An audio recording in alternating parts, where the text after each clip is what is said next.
It's a profound quietness when I pray and when I connect with God. I've never had that up until I embraced Islam.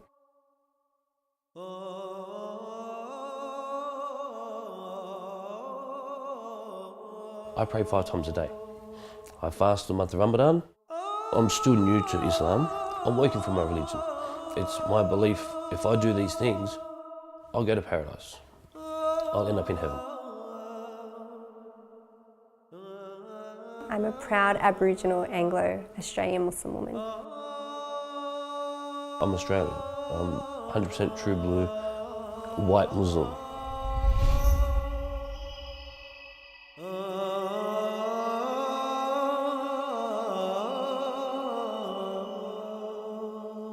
So in Islam, there's major sins and minor sins, all right? Hundreds convert or revert to Islam in Australia every year, most obligated through marriage. But there's a growing number of Anglo-Australians choosing to cross over to what many now see as the world's most controversial faith. We are seeing something like 3 to 4 reverts a week. Including in those reverts will be, Anglo-Australians, which will make up the majority.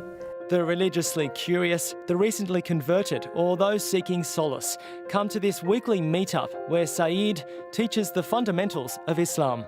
Converting to Islam took a really, really long time. I researched and I read countless books and I was online and I was watching videos and lectures and all of it. And it was a 3-year journey. Sarah grew up in the Bible Belt of Australia. The Hills District in New South Wales has the highest rate of Christian church attendance in the country. She converted to Islam while studying psychology at university. Islam gives you like a roadmap of how to live, everything that you need in order to have, in my opinion, a really happy life. Islam tells you how to do that, and I didn't have that connection, in my previous faith. I'm a good Australian, I vote, I work for Australian Mail Service, I shop in Woolworths, I have barbecues on weekends. To me, I'm an Australian as Australian could be, really. Luke grew up with no religion. Family trauma led him to make a new mate he calls the Almighty Allah. My ex-wife, she took my kids and left me just out of the blue one day. Very touching, heartbreaking. I still think about it day to day with my kids, but that's kind of when I was sitting here every day coming home to an empty house. I had been looking for direction. I've been looking for answers. Why am I here? Where do I come from? What's my roots? What's my purpose in life? Luke attended Saeed's classes for more than a year, but only recently converted to Islam.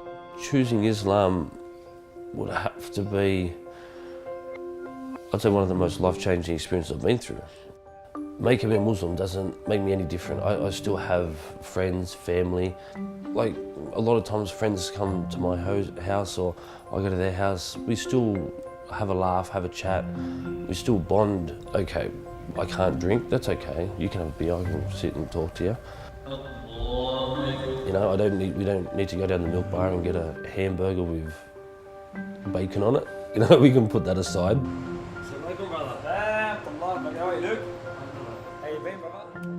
Okay, maybe it's a little bit different to most white Australians, but I've met many white Muslims. And I'm not the first, I'm not the last. Inshallah, mate. I'll see you soon. Inshallah. Thank you. My family saw that I was reading and researching Islam a lot, so it wasn't, I don't think, for them a very big shock when I came out and said, hey, Mum, Dad, I want to become Muslim. My Indigenous grandfather, he saw that I was changing in a positive way, so I was really lucky that they were really supportive. Okay, so the nuts and bolts are in the Sharia. The current issues that we have today, where Muslims are in the spotlight, you got that feeling that people are looking at you differently. They're looking at you as if you're one of the enemy now. We're asking the wider community, the non-Muslims, get to know what Islam is all about. Build those bridges, remove the fear. But given militant group ISIS are beheading people in the name of Islam, Australia is on high terror alert and one terror suspect is dead. It's not surprising that some Australians are concerned. Islam is quite clear on what is acceptable and what is not acceptable. Amongst those things are like, alcohol. Alcohol is forbidden. Eating like ham, pork is forbidden. And the killing of innocent people is also forbidden. Anyone outside those parameters is acting incorrectly. It's actually as simple as that. I hear of all of the atrocities that are happening overseas and I pick up the Quran, which is my life guide. There's nothing in there about torturing people. There's nothing in there about conflict and fighting and promoting that. My way of living is the predominant way of Muslims living within our community. I think, most people are really peaceful, passive, happy families that just live their life. I think what we're being, shown in the media and abroad are the vast minority. Hadith, remember the sayings of the Prophet Muhammad, hadith. It's not up to me to make that conversion. There's no need to try to, manipulate someone into the faith or something like that. That's all nonsense to me. I don't want to see Islam, my religion, dragged through the mud, right? Nor do I want to see my fellow Australian, right, scared of me or my wife or my children. So I'm doing this for the future. What goes on around the world or what goes on within Australia, I don't think that skews my judgment of what Islam really is, because I feel I know better. I feel I know the true Islam, and that's what gives me peace.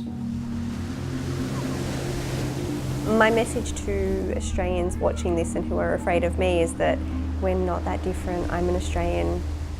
I bleed red, I have hair, but this is the way I choose to live my life. I'm the exact same. I just have a scarf on.